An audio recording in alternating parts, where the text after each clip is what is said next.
যে পুলিশ কর্মীদের ওপর আমাদের এত অগাধ বিশ্বাস, তারা যদি না ভালো থাকে তাহলে তারা কি করে আমাদের সাহায্য করবে, কি করেই বা আমার আপনার পাশে দাঁড়াবে?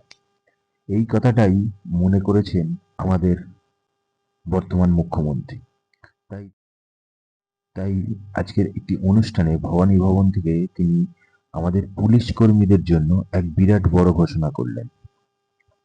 তিনি জানালেন যে আগামী ১ বছরের মধ্যে প্রায় ১ লক্ষ পুলিশ কর্মী নিয়োগ হবে। অলরেডি ৪৭,০০০ ভ্যাকেন্সি আছেই।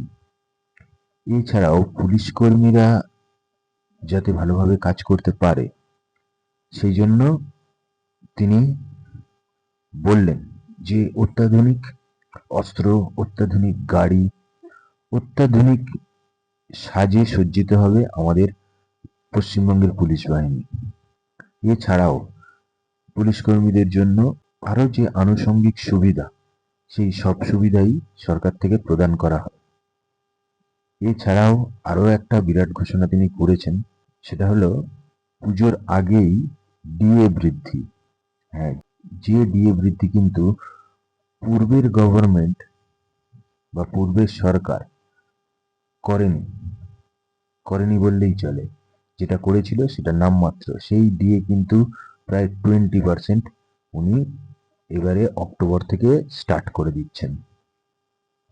তিনি বললেন যে বাজেটে ওনাদের ঘোষণা হয়েছে, তো সেই দাবি বা সেই কথা তিনি কিন্তু রাখবেন।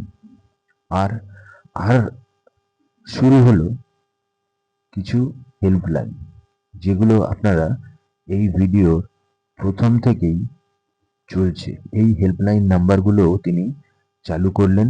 এই হেল্পলাইনের মাধ্যমেই আপনারা বিভিন্ন অভিযোগ, বিভিন্ন ক্যাটাগরির অভিযোগ বিভিন্ন নাম্বারে জানাতে পারবেন। সেই ঘোষণাও কিন্তু তিনি আজকের করলেন।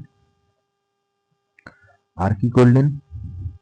তিনি পুলিশ প্রশাসনের মনোবল বাড়ালেন। হ্যাঁ, একজন মুখ্যমন্ত্রী যখন পুলিশ প্রশাসনের অনুষ্ঠানে গিয়ে তাদের কর্মের জন্য প্রশংসা করেন, তখন তাদের কিন্তু মনোবল বাড়ে। যতই হোক, এই পুলিশ কর্মীরা কিন্তু দিন রাত জেগে আমাদের পাশে আছে, আমাদের সেবা করছে, আমাদের যে কোনো দরকারে, যে কোনো পরিস্থিতিতে তারা কিন্তু হেল্প করছে। তো এই পুলিশ কর্মীদের মনোবল বৃদ্ধি হওয়াটা কিন্তু খুবই দরকার। সেই মনোবল বৃদ্ধির কাজও কিন্তু তিনি করলেন। আপনারা দেখছেন দ্য ডেলি টিউন, আর এখানে প্রত্যেক দিনের পশ্চিমবঙ্গের বিভিন্ন ঘটনা বা ভারতবর্ষের বিভিন্ন ঘটনা নিয়ে ছোটখাটো বিশ্লেষণ আমরা করে থাকি।